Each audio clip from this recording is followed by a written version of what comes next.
શિવપુરાણ સાંભળતા સર્વ ભાવિક ભક્તજનોના હૃદયમાં બિરાજમાન પરમાત્માને મારા પ્રણામ। શિવપુરાણના અત્યાર સુધીમાં આપણે 124 ભાગ સાંભળ્યા છે। આજે આપણે 125મો ભાગ સાંભળીશું। હરિ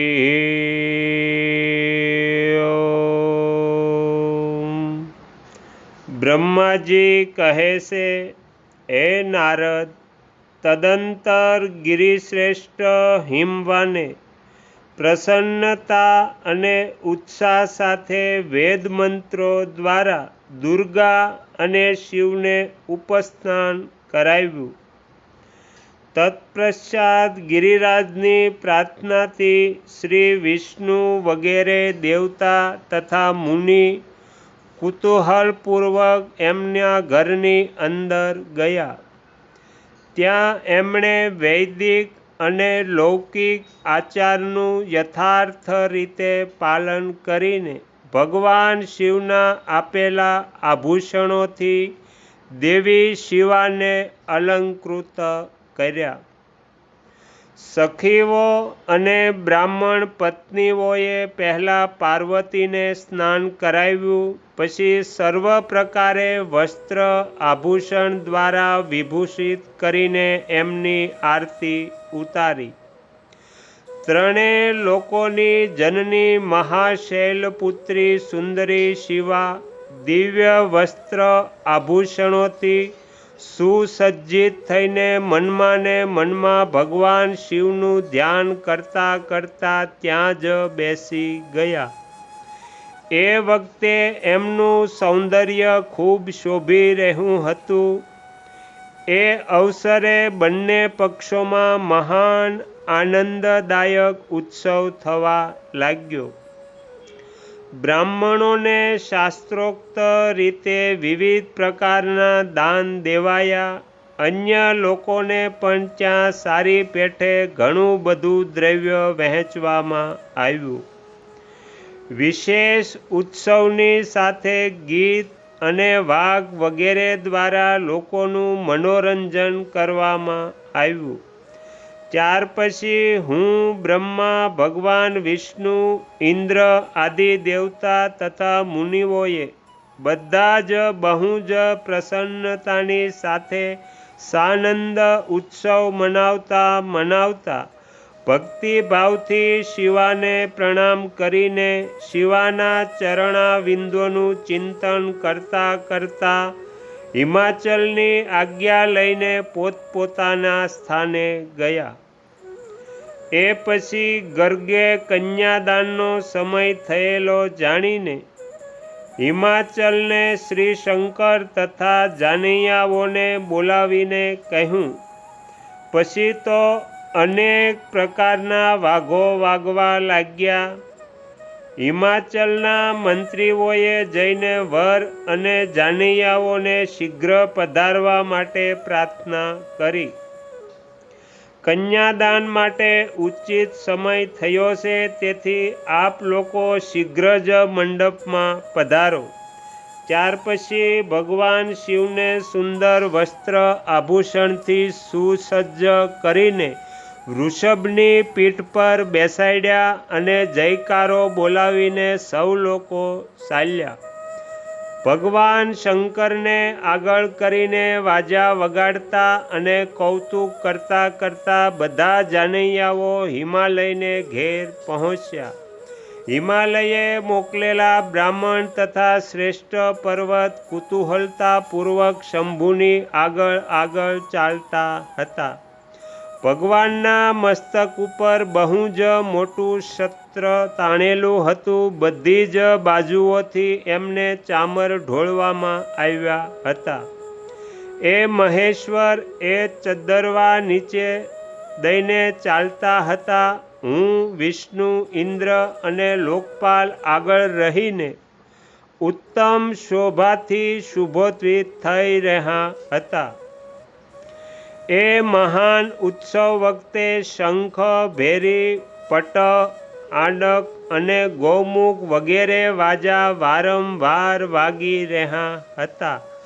આ સૌની સાથે જગતના એકમાત્ર જીવબંધુ ભગવાન શિવ પરમેશ્વરને ઉચિત એવા તેજથી સંપન્ન થઈને યાત્રા કરી રહ્યા હતા. એ સમયે સમસ્ત દેવેશ્વર એમની સેવામાં ઉપસ્થિત થઈને હર્ષ ઉલ્લાસ સાથે એમના પર પુષ્પવૃષ્ટિ કરતા હતા. આ રીતે પૂંજિત અને બહુ જ સ્તુતિઓ દ્વારા પ્રશંસિત થઈને પરમેશ્વર શિવે યજ્ઞ મંડપમાં પ્રવેશ કર્યો. ત્યાં શ્રેષ્ઠ પર્વતોએ શિવને વૃષભ પરથી ઉતાર્યા અને મહાન ઉત્સવની સાથે એમને ઘરની અંદર લઈ ગયા. હિમાલયે પણ ઘરમાં આવેલા દેવતાઓ સહિત મહેશ્વરને વિધિપૂર્વક ભક્તિભાવથી પ્રણામ કરીને એમની આરતી ઉતારી. પછી મહાન ઉત્સવપૂર્વક પોતાના ભાગ્યના વખાણ કરતાં કરતાં એમણે અન્ય સમસ્ત દેવતાઓ અને મુનિઓને પ્રણામ કરી એ સૌનો સમાદર કર્યો. શ્રી વિષ્ણુ સહિત મહેશ્વરને તથા મુખ્ય દેવતાઓને પાદ અર્ઘ્ય આપીને હિમાલય એમને પોતાના ભવનની અંદર લઈ ગયા અને આંગણામાં રત્નમય સિંહાસનો પર મને, વિષ્ણુને, શંકરને તથા અન્ય વિશિષ્ય વ્યક્તિઓને બેસાડ્યા. એ સમયે મેનાએ પોતાની સખીઓ તથા બ્રાહ્મણ પત્નીઓ તથા અન્ય પુરંધ્રીઓની સાથે આવીને સાનંદ આરતી ઉતારી. કર્મકાંડના જ્ઞાતા પુરોહિત મહાત્મા શંકર માટે મધુપર્ક, પૂંજન વગેરે જે આવશ્યક કૃત્ય હતા એ સર્વને સહર્ષ સંપન્ન કર્યા. પછી મારા કહેવાથી પુરોહિતે પ્રસ્તાવને અનુરૂપ ઉત્તમ મંગલ કાર્યનો આરંભ કર્યો. એ પછી હિમાલય અંતવેદીમાં જ્યાં સમસ્ત આભૂષણોથી વિભૂષિત એમની કુશાંગી કન્યા વેદી પર વિરાજમાન હતી, ત્યાં મારી અને વિષ્ણુની સાથે મહાદેવજીને લઈ ગયા. ત્યાર પછી બૃહસ્પતિ વગેરે વિદ્વાન બહુ ઉત્સાહથી સંપન્ન થઈને કન્યાદાનને ઉચિત એવા લગ્નની પ્રતીક્ષા કરવા લાગ્યા. ગર્ગ ઋષિએ પુણ્યાહવા વાચન કરતાં કરતાં પાર્વતીજીની અંજલિમાં સોખા ભરાવ્યા અને શિવને ઉપર તે સોખા પધરાવ્યા. પરમ ઉદાર સુમુખી પાર્વતીએ દહીં, અક્ષત, કુશ અને જળથી ત્યાં રુદ્રદેવનું પૂજન કર્યું. જેના માટે શિવાએ બહુ ભારે તપસ્યા કરી હતી. એ ભગવાન શિવને બહુ પ્રેમથી જોઈ રહ્યા હતા. તે ત્યાં અત્યંત શોભા પામી રહ્યા હતા. પછી મારા અને ગર્વ આદિના કહેવાથી લોકાચાર વંશ શંભુએ શિવાનું પૂજન કર્યું.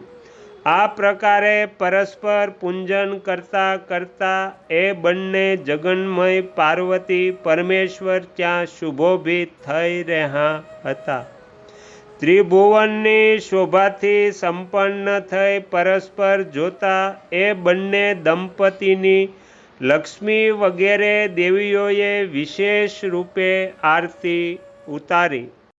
તો અહીંયા શિવપુરાણનો 125મો ભાગ સમાપ્ત થાય છે અને સાથે સાથે શ્રાવણ માસ પણ સમાપ્ત થાય છે. તો હવે આપણે શિવપુરાણને વિશ્રામ આપીશું અને હવે પછી આવતા વર્ષે આપણે 126મા ભાગથી શરૂઆત કરીશું.